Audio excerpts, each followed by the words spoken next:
Welcome to the Futurebuild Podcast, where we explore the people, ideas, and innovations driving transformation in the built environment. Today, we're joined by Dr. Michelle Sanchez Brajkovic, Sustainability Lead at RSHP. She has over 20 years of experience across international practices. Michelle brings a rare combination of academic rigor and hands-on leadership in sustainable design. At RSHP, she's responsible for delivering the practice sustainability master plan, guiding project teams, and ensuring alignment with ambitious ESG goals, and also the ISO 14001 certification. Prior to this, she spent nearly a decade at Studio PDP, where she led major developments like Chelsea Barracks and 80 Strand, and was instrumental in achieving their zero carbon business status.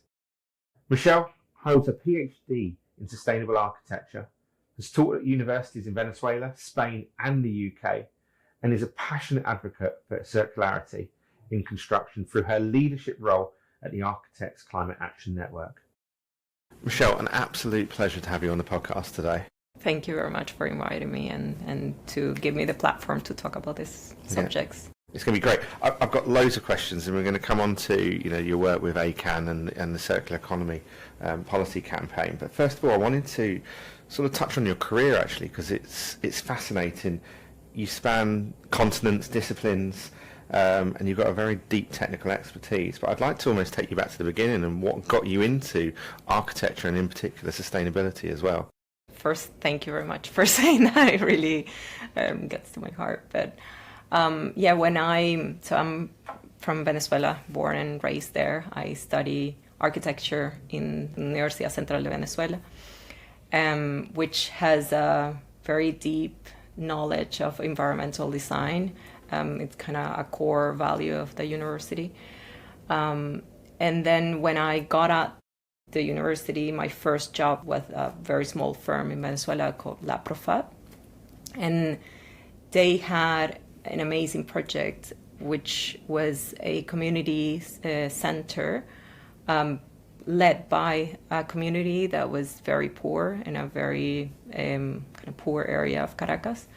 And they didn't have any funding to do anything. The government gave them a lot, which was a parking lot that didn't have any services or anything. And then they by talking with someone in the water company of Caracas, they found some container ships that were going to waste, and they wanted to reuse it to build this community center just because that's kind of what they had.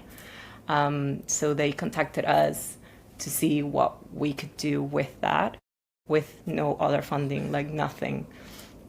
So we at the time had very different clients, from very, very rich people, investment firm, banks, to this community center.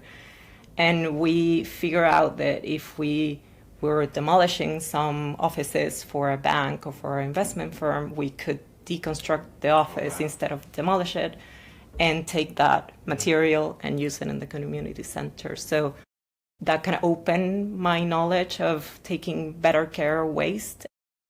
I remember kind of internal joke with the client who was leading the center. They started calling us the Robin Hood of architecture because we were literally taking waste from the rich, things they didn't value, and make it valuable for the community, the poor community. So with that, it kind of opened my eyes to sustainability, to value materials in different ways. And then I decided to move to Barcelona, Spain, and properly study a master's degree in sustainable architecture. And then that master was amazing because it was really wide. It wasn't only environmental design or only architecture. We went from kind of engineering to architecture and design. So I had to design PV installations and then also look at environmental design. And that really kind of put the sustainability bug on me and opened my knowledge. And I decided to start the PhD on sustainable architecture as well, to kind of go the highest I can go in academia. Everything, all of this while working full-time as an architect.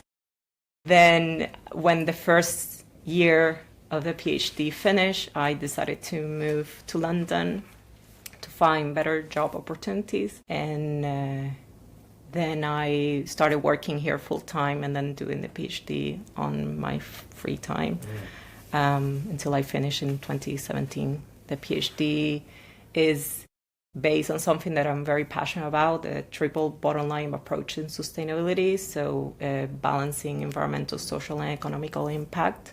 So I developed a methodology where I could calculate the impact of buildings on a whole kind of life cycle assessment of environmental, social, and economical impact.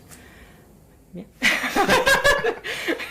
But you know, I suppose, how has that sort of, you know, international perspective sort of shaped your views on sustainability? That's quite, you know, you've got quite a unique perspective on things. Well, I think first being an immigrant gives you a perspective, a kind of a different perspective of, in a different set of tools of being very adaptable and flexible and resilient. And also moving from country to country really make me learn very quickly how that construction industry works, regulation locally, and how everything is different everywhere. Buildings are built differently in every place of the world. So detailing in Venezuela is completely different from detailing in the UK.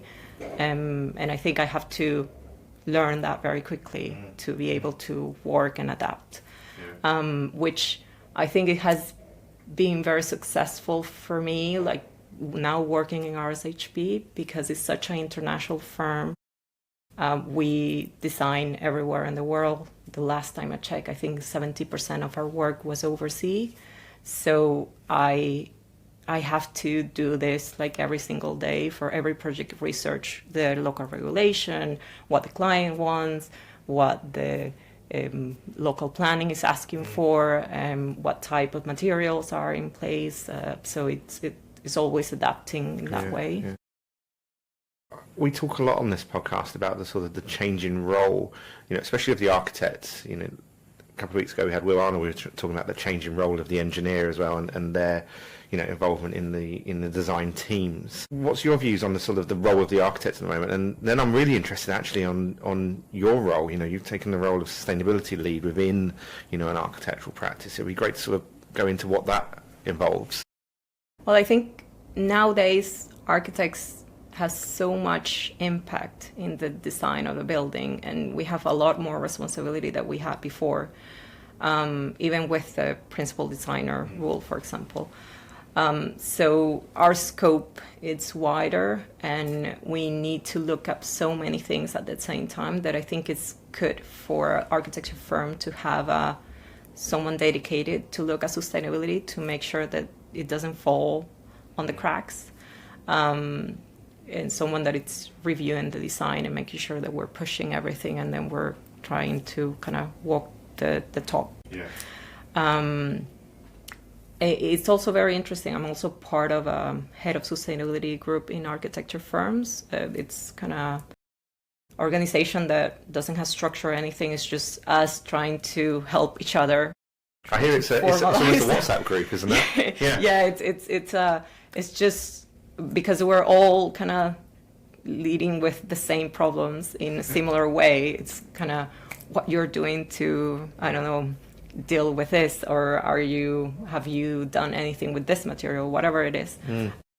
So it's very interesting to see how it's shaping and how more architecture firms find the need for a sustainability lead with them and kind of have a sustainability team. Well, I suppose it's that challenge of defining what sustainability means. And I know that you've led quite a lot of the processes around ESG and the ISO, I think it's 4001, you know, and it'd be great touching on sort of what those mean and what they mean to you as a practice as well. You mentioned the term there, sort of walk the talk. I'd love to sort of hear your perspectives on that. Yeah, well, I think it's kind of in two ways. What sustainability mean in the built environment, which I feel we need to also clarify, because right now from my point of view, we have a carbon tunnel vision where we only see carbon. We're only focusing on carbon reduction, and sustainability is a much wider subject than that. We are responsible for that 39% of carbon emissions. That's completely right. And I feel so encouraged by all the talks that we have now in terms of carbon and carbon reduction. But we also need to focus on social value, on health and well-being, biodiversity, water conservation. There's so many things that have to do with sustainability. We can't just tag a building that is net zero sustainable if it doesn't have any social value, or if it doesn't have any biodiversity, or is not looking at water conservation. It has to be holistic. And that's what regenerative design is trying to push for us to see it in a more holistic way. And then from a kind of ESG and company goal, I think it's very important for any architecture firm that is pushing sustainability in a way to really look at their operational, to calculate their carbon, to see how they are in a pathway to net zero. For me, it doesn't make sense if you're designing net zero enabled buildings and then you don't have a pathway for your operational to get to net zero. It's like asking the client to do something that you're not doing. So I think it's very important to look at that. And then when you go wider and see the ESG, you start to look at the S as well for social. You start to think about EDI, diversity, inclusion within your own organization, which is also very important, and how you govern, how you push all of these subjects, how you take care of your own people, that sort of thing. Yeah.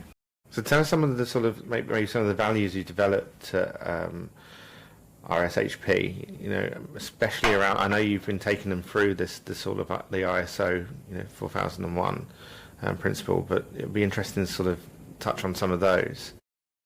Yeah, well, ISO 14001 is great. It's something that every bid is asking for. So I encourage, like for us, every single bid asks for some sort of sustainable certification that ISO 14001 will take that box. A lot of clients are asking for your carbon footprint. Do you calculate it? Do you have a number? And some of them are now asking for your pathway to reduction and also proof of reduction. And is this a recent shift? It's been like the last year and a half. It's increasing. Like every bid has some sort of question in terms of sustainability, in terms of not only how you design, but also how you operate. So it's something that I think you will see more and more the move to that. And once you calculate your carbon footprint, it's quite easy to get the ISO 14001. That's kind of 70% of the work done. Then the rest is more to do with how you design sustainable buildings and how you demonstrate that you're kind of reviewing your process and doing the best for that. I think a lot of people, even experts in sustainability, are very cautious of carbon calculations and think they're quite complex and maybe I'm not doing it correctly. But now there's so many guidance and softwares that can help you with that I just encourage everyone, just do it. Scope 1 and Scope 2 are really easy to calculate. You just need your energy bill. It's basically gas and electricity. So just start with that. And see then when you have a handle of that, you can move on to Scope 3, which is a bit more complex, but a lot more important. Like for us in RSHP, because we're such an international firm and we're not as big as people think. When you think about Rogers and kind of his the practice ethos and everything, you compare it to Foster and Saha. We're only 180 people all over the world. About 100 here in the UK, and then the rest are overseas. So it's not that big. So we are quite international. That makes it that we, for business purposes, we have to travel a lot for air travel. So 60% of our carbon footprint currently it's air travel. And if I wouldn't calculate that and I wouldn't be done all that math to get to that point and show people that we need to reduce this, you wouldn't notice and you will continue as business as usual. Yeah, so they can inform, quite well. You mentioned earlier, regenerative design, and we were talking beforehand about, carbon literacy is, everyone, is now much more informed on embodied carbon and what that means. Where are you seeing sort of regenerative design, especially maybe from a client level? Are they understanding that? Is that? No, I think regenerative design it's a goal that designers need to kind of push to encourage. But I don't see clients really moving to that way because they're already doing a lot to reduce carbon emissions and see other things, social value and all of that. So I don't think we haven't had a client brief that has regenerative design as a kind of goal. But we do have projects that have a lot of things that will look as a regenerative design. For one example is the International Towers in Sydney, which is a project. The client was Let Lease. RSHP designed the master plan of Barangaroo and then the 3 towers. And the client brief had net zero in operationals as one of the targets, water-wise, which means that the whole master plan export more water that it consumes by grey water treatment and rainwater collection, has extensive social model framework.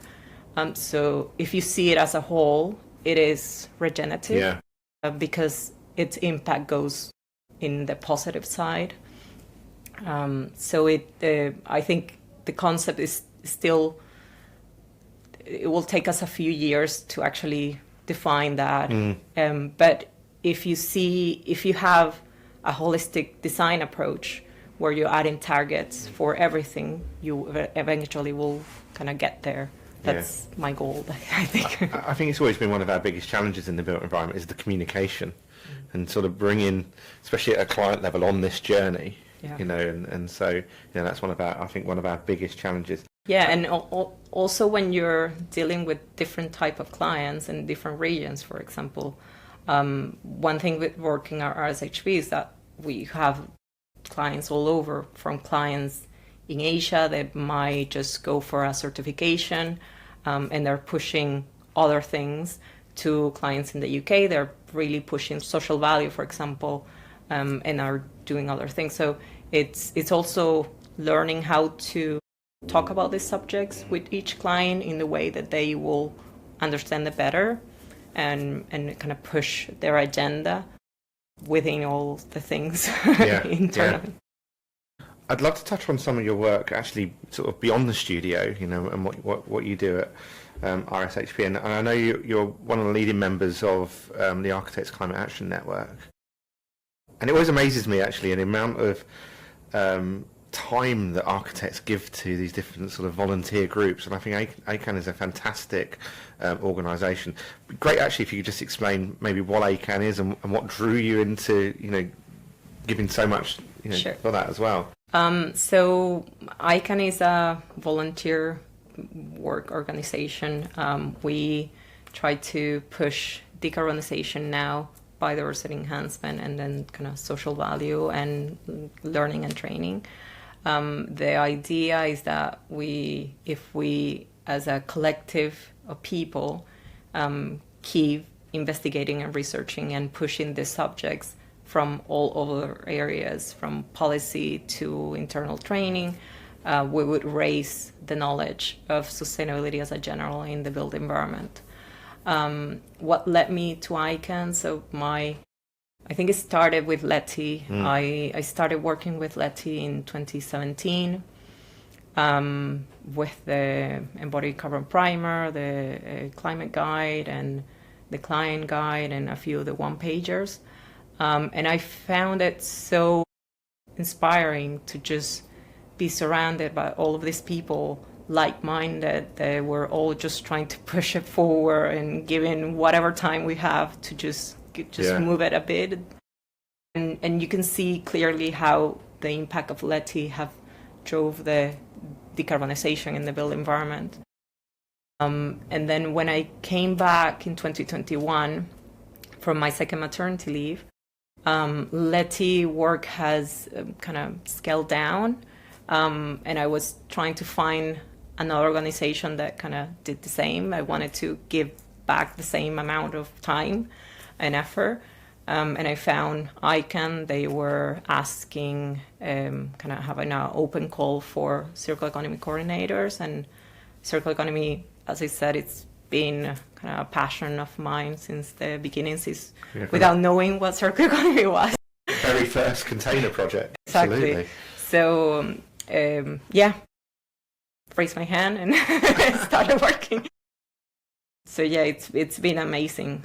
And I think we have done a lot with the time and funding that we have. Yeah, I'm a massive fan of the work of ACAN, and I think it's a real privilege of mine to be able to support them and host them at Futurebuild every year. And it's always it's one of my favourite moments of when I come on site on the sort of Saturday 3 or 4 days before we open, and it's always a surprise of what they're building, and at that point, and it definitely becomes one of the highlights of the show when we sort of see that happen. But I'm always keen to support as well the work. I really think they put the sort of positivity into activism. I think activism can have some negative connotations, but when we talk about that, and a lot of architects describe themselves as activists, but in a really positive way as well, and it's amazing to see. We brought you on to talk about actually this, the circular economy policy campaign, which has just launched. Love you just give us an overview of that, and then we'll go into some of the detail as well. Sure. So at the end of 2024, the government kind of built a circular economy task force with experts across industry, not only for the built environment, that will see how the UK can move to a circular economy in different industries. And one of the industries that they need to touch is the construction industry. So we saw that as an opportunity to kind of steer what policy wants, because every time we sit down to talk with experts, panel discussion, workshops, everything that we do in ICANN, the policy is always the first barrier that everyone talked about. Like, we need better policy. So talking with Laura, who's my other circular economy coordinator at ICANN, about that, we thought, like, we just let's think how, in a perfect world, what do we need from policy? So I sat down and started just kind of drafting my ideas, just to put my ideas into paper and just kind of see what happens. I thought it would become maybe an opinion piece or something like smaller than a campaign, to be honest, at the beginning. And then it became bigger, and then we thought, well, maybe let's do a proper campaign with it. And we discuss it with different experts in the industry, send it to different organizations like the UKGBC, LETI, to get comments and kind of build it in a better way. Re-London also looked at it, and then launch it 2 weeks ago. The idea or our plan is to have it, so we have it on the website, and there's a place where you can sign up for support. That will be open for about a month, and then in a month's time we are hoping to go directly to the Circular Economy Task Force and said, we have X amount of the signatures, this is what the construction industry needs, can you help us? Basically. So until now we have 125 signatures, which I think is great. I don't know how many it would be enough, but I think 125 in 2 weeks is amazing. And is this at an individual level, or is this a practice level that people are signing? Any. Okay. So it could be a kind of company level, or it could be individual. You don't have to be an expert, just someone in the construction industry. And we also want it, or already have signatures that are kind of cross So it's not only architectures. Even though ICAN has architects in the name, we are cross-industry organizations. So yeah, from manufacturers to subcontractors to main contractors, engineers, everyone, just to sign up. So if everyone looking at this today can go to the website, download the report, it's not too long to look at and review it. And if you feel this is what I need to get my projects to circular economy, if you're supportive of all the ideas that we have, just sign it up, and every signature counts, and the more the merrier. Also, if you're organization that are looking into drafting something similar, which we know a few that have reached out, just give us a call. We're happy to add more logos to the same campaign. We feel like instead of many small things, it's better if we collect and do one big thing, and then the task force can look at one thing and kind of concentrate in that. I think breaking down silos is extremely important. I think we're an industry that sort of has so many different silos. Before we go into the detail, I'd almost like to sort of ask your opinion on why does a sort of a zero waste economy or this sort of circular movement matter so much. I think people don't realise maybe how much the built environment contributes to our waste streams. So it'd be great to sort of just get your overview on that. As I was saying before, like, we're very concerned and conscious that we have 39% of the emissions, like the impact of the emissions in the world. Like, that's our responsibility. 60% of the waste is construction industries.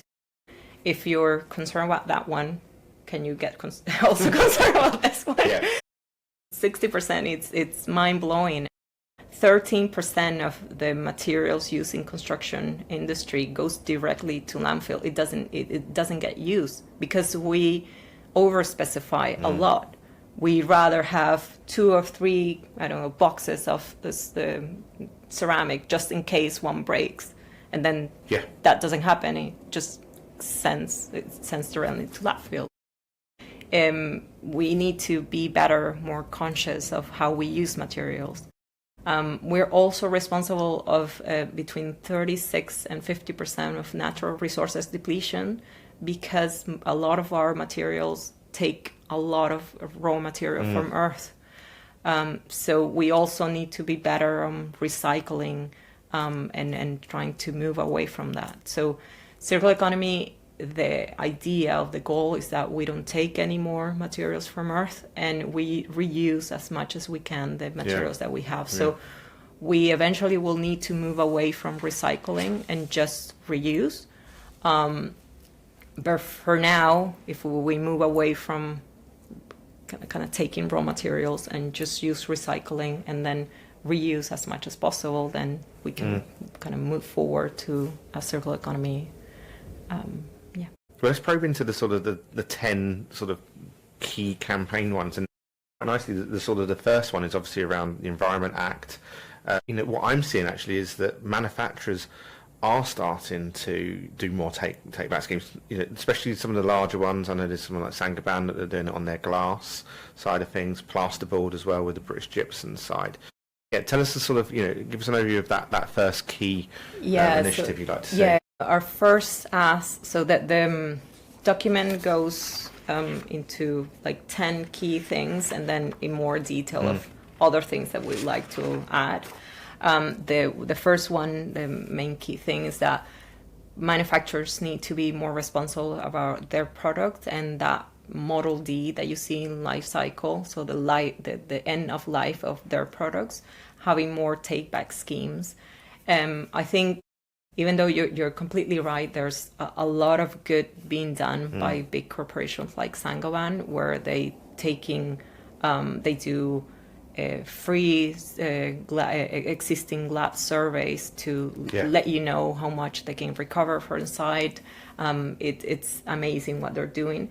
You can also see other manufacturers, they just put the stamp of their sustainability ethos, because just saying that the plastic that they're using now comes from a recycled source. And I question that, like, what happens with that product, with that plastic gets to the end of life? Can I take that plastic back and recycle it again, even though you're degrading the material? Can we? No, it's not demountable. It's not, you can't disassemble that element. So they need to be responsible for that. It's the only way that they look at the whole life cycle of their product and think how they can better design in a better way. So it could be taken apart from the building in a proper way. They can disassemble every section of the element, and they can recycle parts or reuse the whole thing. Yeah, I think one of our biggest challenges is that it seems to be that the larger schemes, and maybe the exemplar projects have, these sort of, waste processes in place, but it's how do we influence then the smaller, the sort of the double-story extensions that's happening? Because if you're like me, I walk past skips and it just makes me look so sad, and it's sort of, we know how to do it, but we can do it, we can always do it on the bigger, larger scale projects, but how can we influence the smaller side? Yeah, well, I think one of the things that we're asking for is also funding for upskilling the industry and training in general.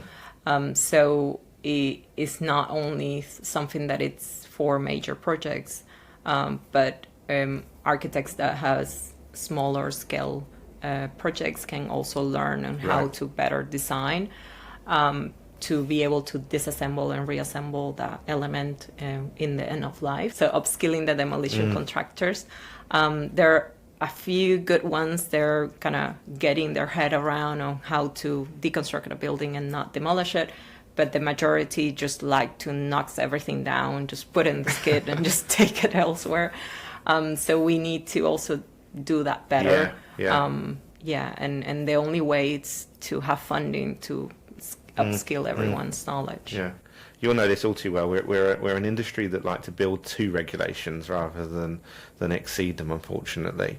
And I know a big part of this campaign is actually around amending our existing regulations. Can you tell us, a bit about that? I think you've pinpointed 2 key regulations. Yeah, so another of the key asks is to amend Part A and to add adaptability and flexibility, disassemble and reassemble into that logic. So the engineers, which you mentioned, Will, iStruck have been doing amazing work on that, on trying to upskill the engineering industry so they know better all of the subjects. But I think it needs to be part of the regulations. So every engineer will need to test their structure to make sure that it could be reused at the end of life, because it's one of the big ticket items that we have. So the more it is, and as you said, like if it's not in the regulation, it's something that you're asking extra that not everyone will do. And then the second one, it's the approval or part set, which is very important. It's been on the industry for a couple of years now, to have life cycle assessment and embodied carbon targets built in the regulation. And I think adding circular economy principles into that will be also quite good. So also kind of part of the regulation, so we can see, like, there is already cases in Europe of cities and governments that have already implemented this. So, and they have been successful, like in Copenhagen, the Denmark model. So there's proof that this could be something that good for the whole industry. So. And London has an aspiration, doesn't it, to become a circular city? Much like Amsterdam has gone down that route via London. So is that? I know another one of your initiatives here is around strengthening the planning policies as well. So, what would you like to see in terms of the planning side of things? Yeah, I think it's been amazing that the changes in the new London plan in 2021 was it kind of open up adding embodied carbon target and circular economy statement and pretty much out it into the planning policy. The problem now is that it's not a equal ask. Not everyone is asking the same in the same format. So sometimes where you are you have, for example, a project in Camden, which is a major project and will need to be approved by the GLA. You will have to comply with the GLA templates and the GLA policy, and then also the Camden policy, which are not the same. So for designers and clients and everyone to be encouraged to do the right thing, you have to do it the easiest way possible. And I think it needs to be embedded into kind of a nation policy, a planning policy framework as the same for everyone. And then the second is that it also depends on the authority that you're working on, if they are asking for this or not, the planning policy for the local authority. So it's something that is not cohesive, not even across London. So Tower Hamlets are doing things to add circular economy and embodied carbon into the policy. Westminster have launched the retrofit first policy with PACER, which is the embodied carbon side, but it doesn't have circular economy embedded to it. City of London is also looking into storage facilities and circular economy and pre-demolition added to policy. And we have the London plan. But apart from that, there's little happening. So I think if it's the same for everyone, and it's more like a framework that we're asking to embed these things, would be best. And it would be easier for people to do the right thing. Yeah, we need that level of standardisation. The campaign proposes also around mandatory circular economy statements and pre-demolition audits. And, we mentioned there about the sort of, some of those demolition companies now starting to, almost shift their business model as well. How would this change maybe how we approach demolition and reuse? So having a pre-demolition audit in a project that you're trying to retrofit or partial reuse, it's amazing. And there's a lot of organizations, new companies that are kind of pushing that. The problem now for both circular economy statement and pre-demolition audit, there are compliance tools. So once you have planning, you don't have anything that would actually kind of prove that you have achieved that in practical completion. So it is easy for the design team, the client, everyone to kind of forget what they kind of sort out in planning, or not revising the pre-demolition audit pre-demolition. So it's something that you do in planning, and there's no tool that will guide you through the whole process. So one thing that we're calling at is to add pre-demolition audits and circular economy statement into the building control environment. So it's something that you have to comply in all the design stages, and you kind of keep track of what you have achieved and what you haven't achieved. And if you haven't achieved something that you promise, just kind of explain why. Things can change, and there's one of the problems from my point of view as a designer of having the pre-demolition audit pre-planning is that sometimes you don't have full access to the building at that time. So it tells you a lot, but sometimes for a designer, it doesn't tell me exactly what I need to know, because they can, demolish the ceiling to kind of see what's behind it. And there's so many things changing when you're doing a retrofit, for example.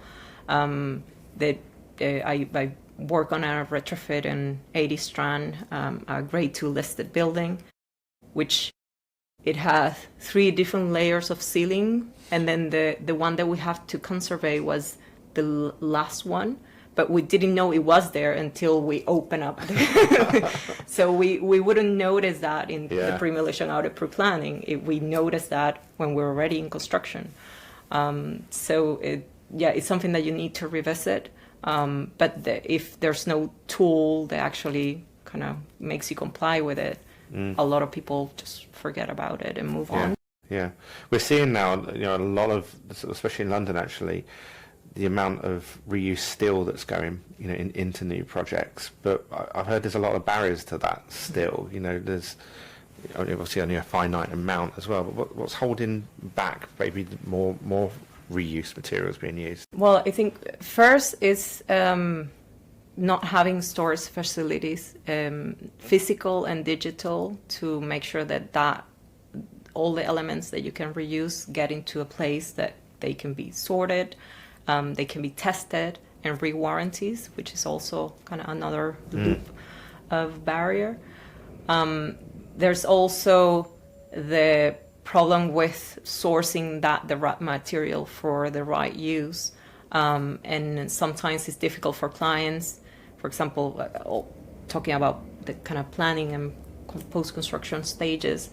You kind of promise an amount of reuse in planning that maybe once you get into construction, you can't find those exactly materials that you thought you will find, which happen with steel sometimes because you can't find at that exact moment, so you have to sort it. So a lot of clients where they're doing big investment firms and big developers are kind of reusing material within their own building stock, kind of shifting things around.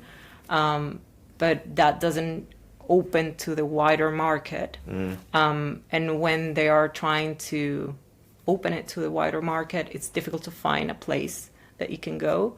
So there's a company called Material Index. They're doing amazing work on that. They do the pre-demolition audit, and they also help you resource that second life of that material. But it needs to be kind of quickly sorted because clients can store, 1,000 doors for a year to find the correct place to sort it. So that's another ask of ours, is for more funding from the government to have storage facilities and reuse hubs. So one thing that experts in the subject say a lot is that we need to have a different scale. So we need to have like the big one for each of the councils to have a place where you can sort like big ticket items. But we also need the small community hub that will help you sort out a fence if the fence of your garden have broken, or if a drill have broken and you wanted to fix it. Or so it's these offcuts of plasterboard, isn't it? So you don't have to go and buy a whole sheet. Exactly. So there are kind of amazing companies working on that, like the Maconda initiative, the Romulus initiative with Maconda. It's trying to build this kind of storage facility in the city of London and working with Tower Hamlet as well. And there's the reuse hub run by Debbie Warlow, done more as a kind of community center. But for example, that one is losing this funding, so it will shut down because it doesn't have any funding. So it's having more funding for that to make sure that these projects can continue and more open. Because they have tested and it works. But if they don't have any funding, they have to close. I think this is one of the problems with the built environment, is that we need to make it as simple as possible and not to cost anymore. Exactly. And I know a big, part of your campaign is around those sort of financial and market initiatives. And the big one is obviously VAT. Yeah, exactly. It's one of the asks to have more financial incentive for clients that are trying to do the right thing. So you would have a tax break if you're doing a retrofit, or if you have a X percentage of reused material, or X percentage of recycled material. That way, because another biggest barrier in at the moment is the business case of circular economy. So deconstruction costs between 5 and 2 times more than demolition. So for a client that it's just looking at the bottom line, they won't go for a deconstruction only if either the policy is asking for it or they have the funding to do it, or a tax break or some sort of financial incentive. So for more people to do the right thing, we, as you said, you have to make it easier. And if the UK and London want to move away from a waste economy to a kind of waste-free city, they need to have better incentives. So what's the next stage? And I know you're talking about the signatories. We then take that further. What do you want to see? What's the sort of So once we take it to the Circular Economy Task Force, they, as far as we know, they will start writing their recommendations in autumn. So between autumn and winter, they will issue a report to the government. So what we want is to see all of this as in that report, hopefully. So it will eventually get approved. Even if we get approved 1 of the 10, I think it would be amazing. Like anything would be better than where we are now, without a lot of policy that would help us push this. What would be your sort of, 2 non-negotiables on here? For me, approval of part set and embedding circular economy, and then circular economy statements and the pre-demolition audits being part of building control. I think those 2 would really push things forward. Yeah. It's interesting, we mentioned right at the start the sort of the changing role of an architect, and there might be quite a lot of people sort of listening here and going, well, why are architects bothered about waste? And actually, weirdly, I was asked that in an internal meeting here, and I think people don't really sometimes understand the role of the architects. I'd love to get your views on that. Well, I think the architect has such a special position in the design team, because we usually lead in the design team and making sure that everyone is coordinated, and then we have not only a pleasing design and space, but that also everything works. So we see everything. We do engineers look at their scope and consultants look at their scope, but we look at the wider thing. So we look at waste, and we look at things that maybe not other people will look at. And as I said, it's also from a sustainability point of view. If you're an architect that is pushing sustainability, you have to look at waste when you think that 60% of the waste is our impact. So if you think that building, if you're building a new build, and you think that building will be, its lifetime will finish in 60 years, and then you think of all the material will end up in landfill, it's just like mind-blowing. Like, can I design in a better way to make sure that it can be disassembled and reassemble or reuse or recycle?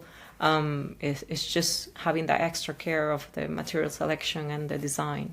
I think we really need to highlight it, to the general public. I think we talk a lot about food waste, quite rightly, and fast fashion, hits headlines, but we don't make enough of, we're ripping down buildings. That's waste on a whole nother scale.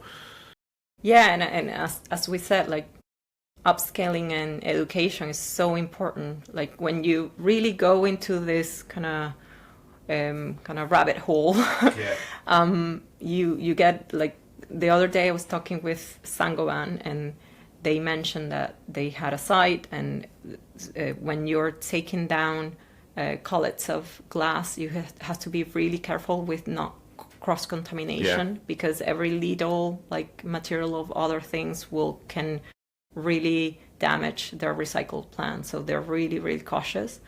And they were on a site, and there was a cleaning person just sweeping the floor, and that person took whatever she was sweeping and just put it on top of the colored glass, because she thought that's just waste. Because in her mind, it's waste. It is waste. But we have to reevaluate what waste means, not only within experts, but everyone around the built environment. So waste, it's kind of coming back to that first project of mine, how the waste of the rich was so valuable for the poor, because it wasn't wasteful. It wasn't it was material that could be reused. So we have to redefine waste in a way that the value is not zero. And I think Duncan Baker-Brown sums it up very nicely when he says there's no such thing as waste, it's just resources in the wrong place. Exactly. And I think that's just a lovely way of sort of summarising that. This has been a really inspiring talk, and I'd love to sort of touch on maybe your personal journey a bit more, and maybe some of an opportunity to highlight some of the individuals that have inspired you along your journey. Sure. Well, I think first that community in Venezuela was opening. Secondly, my two directors of my PhD, Nuria Martin and Gerardo Wada, they were amazing. I think I will never forget every discussion that we had. It was kind of, my mind was blown every time I sit down and discuss the subjects with them. And then currently, RSHP is such an amazing place to work at, with people that has such a level of design quality that it's amazing to see Ivan and Graham and Andrew and people that has 40 years of experience doing iconic buildings everywhere in the world. Just seeing them every day, it's amazing. And also Lorna Edwards, which is I work closely with her. She's been pushing sustainability in the practice from many years. She has hands-on experience by designing, being the project lead of the LSE Central Building, and now the extension of the British Library. So she's such an inspiring person.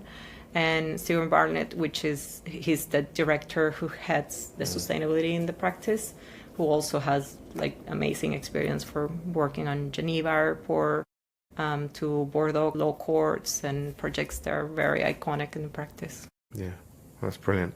We always finish off on a sort of a future vision of the built environment in question, and I'd love to sort of, in a utopian world, what would your vision of the future be, and maybe, what actions do we need to start taking now to get there? Well, I'm a very hopeful person. I think I wouldn't be in sustainability if I wasn't. And I truly believe we are the generation of change. We are the generation that will change the way that the architects design and people design buildings. We are already doing it. I think a building that it's designed today will be completely different than one that it was designed 40 years ago. So I think that we just need to keep pushing on that way. So I'm very cautious of what we're leaving for the next generation. I have two small daughters at home, and I want a better future for them. And I feel like, me personally, I think I'm doing everything I can within my power, within my resources, to push that forward. And I just want to encourage everyone listen to just question yourself in that way. Are you doing the best that you can? Can you do more within your power, within the resources that you have, with the projects that you're working on? Can you push sustainability forward a bit more? And if we all push together, we'll get there. And as I said, working with Leti, ACAN, and all of these organizations, it's a proof that when people organize each other and do activism in a positive way, we can achieve so much. So. Brilliant, thank you. And it's been fascinating having you on the podcast, and you're a true inspiration yourself. Thank you very much. I really appreciate it. Thank you.